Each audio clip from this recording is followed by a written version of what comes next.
to the style of what America was like in the late 60s. And they did it where we didn't really... They did the scene in a way that we didn't really get it. Until you see it again. Until you see it again.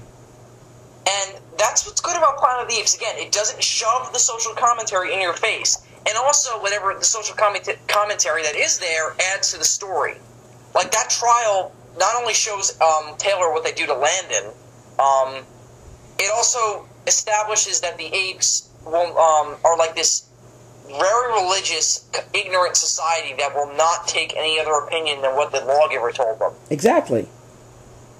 Exactly. Which, you know, what's funny is that movie actually, the sense of the theocratic government actually really holds up today because of, like, what's going on in the Middle East.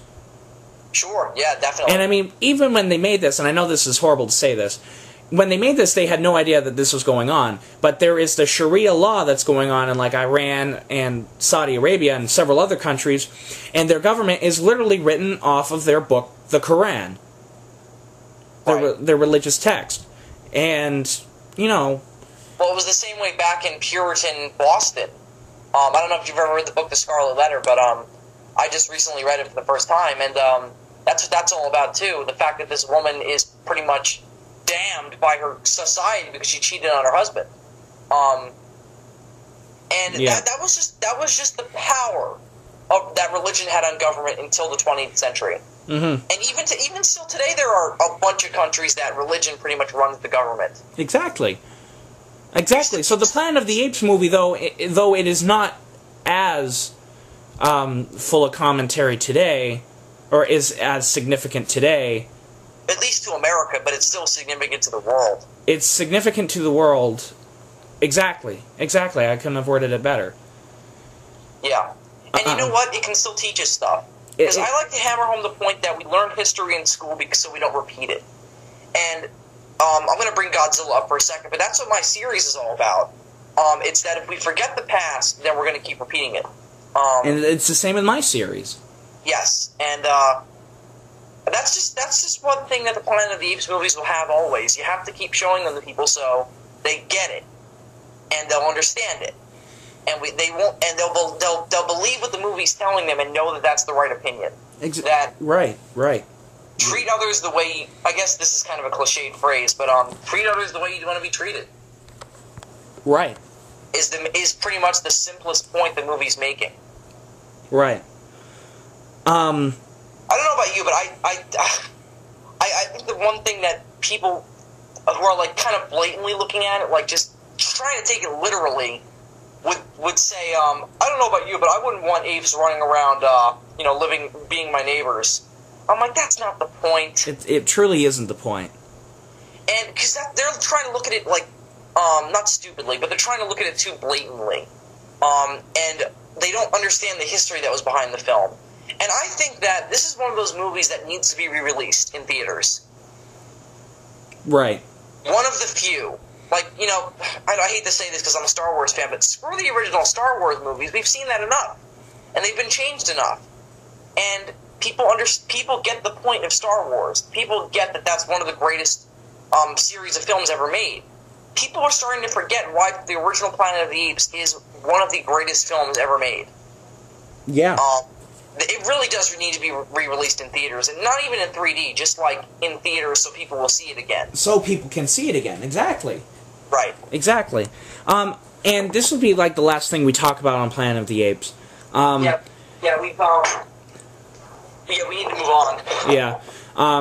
The scene where Taylor goes, "Get your stinky paws off me, you damn dirty ape." Look at the reaction on the audience. Yeah. And it's the same or the apes that are surrounding Taylor, minus Kim Hunter's, because Kim Hunter is smiling. Did you cheer when you saw that scene, when you saw the movie for the first time? I didn't cheer. Honestly, my reaction was the same as the apes, because I wasn't expecting it.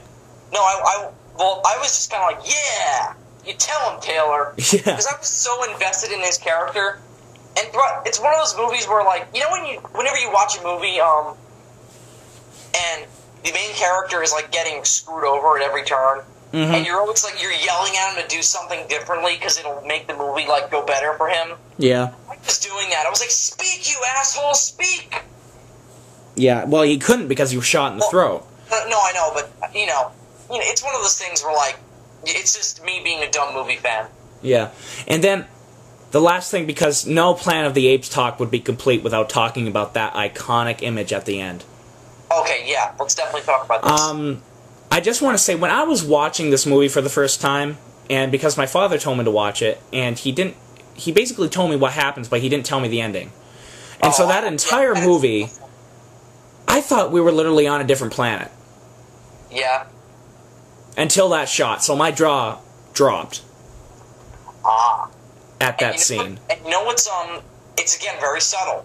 It's never like, well, I mean, Taylor does kind of say it blatantly, but he doesn't say, I've been on Earth this whole 2 hours and some odd minutes. All the time, I'm home.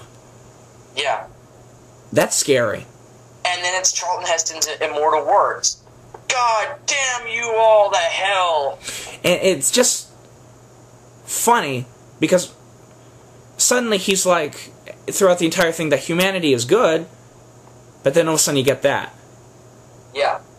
And so, maybe, I don't think this is certain, because it's never really brought up, it's just brought up the irony of it. Maybe it's just commenting that nothing is perfect. Sure. No matter how much you shine upon something, it's not perfect. Right. And you know what the thing is? One of Taylor's opening establishing character arc lines is, I left Earth because I had to believe that somewhere in this universe there's something better than man. And the thing is that there is and there isn't. Like you said, nothing's perfect. Every society has its glorious aspects, and every society has its horrible, terrible aspects. Look, I love America. I would never want to be born in I'm proud to be an American, I guess is the cliched phrase. But I understand that there's problems with this country that will probably never be fixed. Exactly. And, again, no civilization is perfect. You know, ancient Rome, for example, one of the greatest superpowers to ever, or not superpowers, empires to ever rule the world, even they got destroyed. You know? Yep. And exactly. They also, I almost kind of feel like the Planet of the Apes movies are almost trying to kind of have some kind of like parallel the fall of the Roman Empire. Of course, Caesar and everything, but the last movie, or at least the last movie in the original timeline, Beneath. Mm-hmm. I'm just going to bring this up really quick.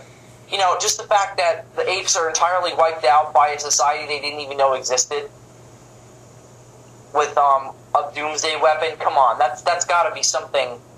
That always spoke to me as, okay, that's kind of like the Roman Empire.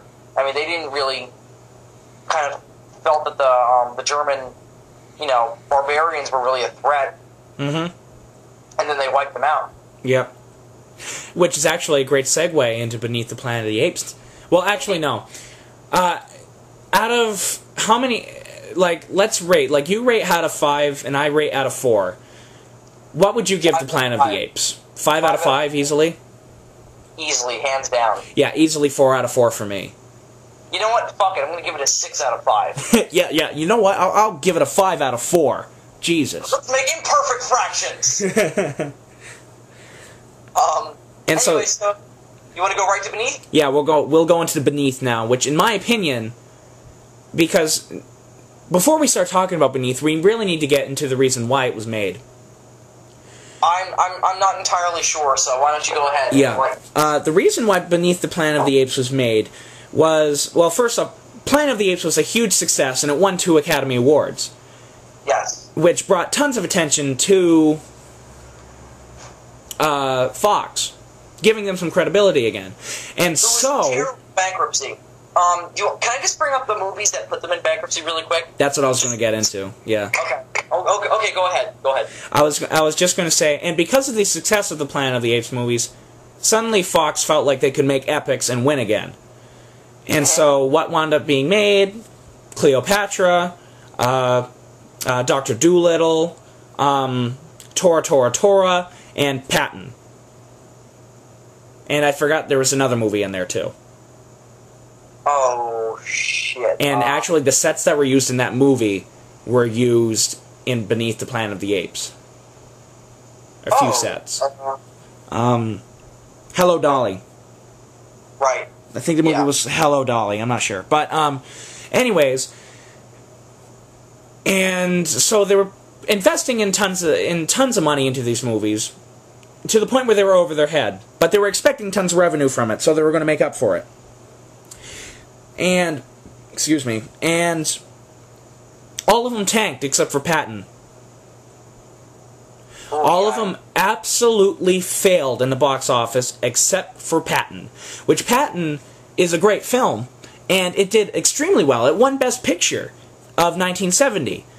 And even though that happened, it still wasn't able to make up even a fraction of the money that was spent on Cleopatra, Tora Tora Tora, and those musicals, Dr. Dolittle and Hello Dolly, I believe it is. Now, it's probably not going to be Hello Dolly because of that, but, yeah.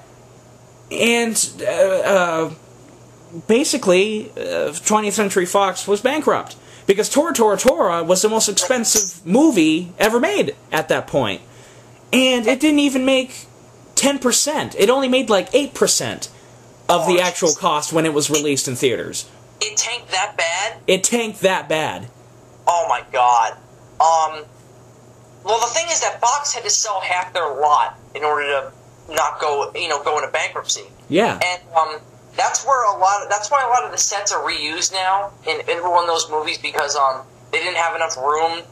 Not only did they not have enough money to build the sets, but they didn't have enough room to put the sets. Like, they couldn't leave long-standing sets that weren't going to be reused. Exactly. Like, it literally took 30 years to pay off the debt that they got from Tora Tora Tora. Yeah, I remember you mentioned that before we started recording. And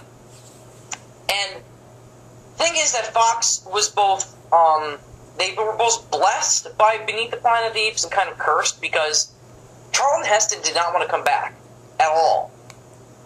And that's why the movie focuses on Brent, who is a different astronaut, an all-around plot contrivance to replace Charlton Heston's George Taylor, because he thought that Taylor said everything he had to say in the first movie. Yeah, which, do you know what the original version of Beneath the Planet of the Apes was going to be?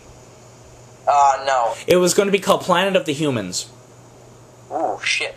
Really? And what happens is, it's basically Conquest for the Planet of the Apes. Taylor begins to make a new society for humans, and he starts teaching them how to speak. And so, therefore, they revolt against the apes and take over the apes. And the last scene of Planet of the Humans is there's this orangutan in a cage, and all the humans are laughing at it, and one says, "Say your name," and the ape says, "Dr. Zaius." Oh my god. Awesome. Yeah. I also love Dr. Zaius in Beneath the Planet of the Apes.